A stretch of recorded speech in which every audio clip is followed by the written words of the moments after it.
being single offers the opportunity to spend time being purely who you are. Singles enjoy more freedom to explore, fewer obligations, and the ability to lounge around the house in a holey t-shirt, playing video games, with nobody the wiser. The real test of love is when a person, including you, can know your weaknesses, your stupidities and your smallnesses, and still love you.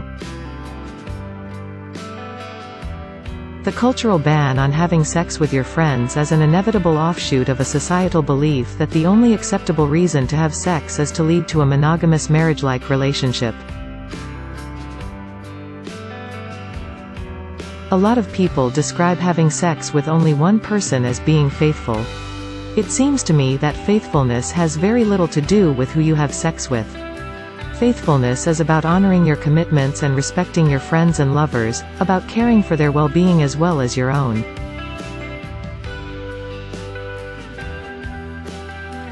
Love is not a real-world limit. The mother of 9 children can love each of them as much as the mother of an only child.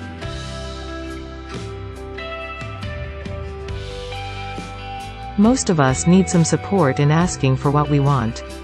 When we are involved in making agreements, we need to feel sure that the needs we reveal will not be held against us. Most of us feel pretty vulnerable in and around our emotional limits, so it's important to recognize that these limits are valid.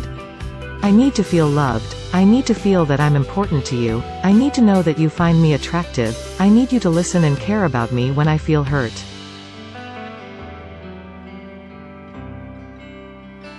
When we tell our partners that we feel jealous, we are making ourselves vulnerable in a very profound way. When our partners respond with respect, listen to us, validate our feelings, support and reassure us, we feel better taken care of than we would have if no difficulty had arisen in the first place. So we strongly recommend that you and your partners give each other the profoundly bonding experience of sharing your vulnerabilities. So we strongly recommend that you and your partners give each other we are all human, we are all vulnerable, and we all need validation. The most successful long-term relationships are the ones with enough flexibility to redefine themselves over and over again through the years. The problem is that when you blame someone else for how you feel, you disempower yourself from finding solutions. If this is someone else's fault, only that person can fix it, right? So poor you can't do anything but sit there and moan. Once you have a handle on loving yourself, you can practice sharing that love with others.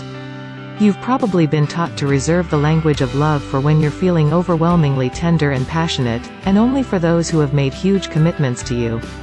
We recommend instead learning to recognize and acknowledge all the sweet feelings that make life worthwhile even when they don't knock you over. And, moreover, learning to communicate those feelings to the people who inspire them.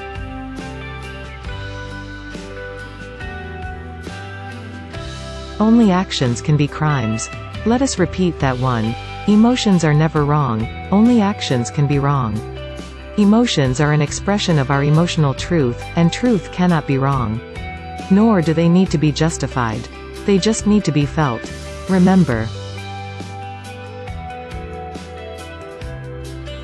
To be an ethical slut, you need to have very good boundaries that are clear, strong, flexible, and, above all, conscious.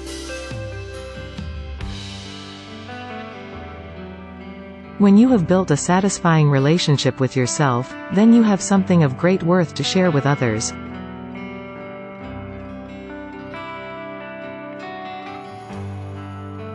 If you believe that you can use sex to shore up your fragile self-esteem by stealing someone else's, we feel sorry for you.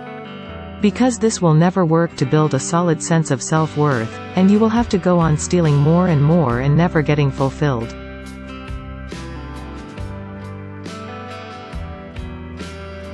A final note about love.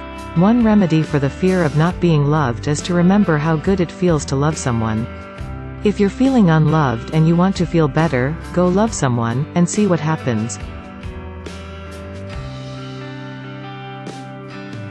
A great many people do believe that to be single is to be somehow incomplete and that they need to find the other half.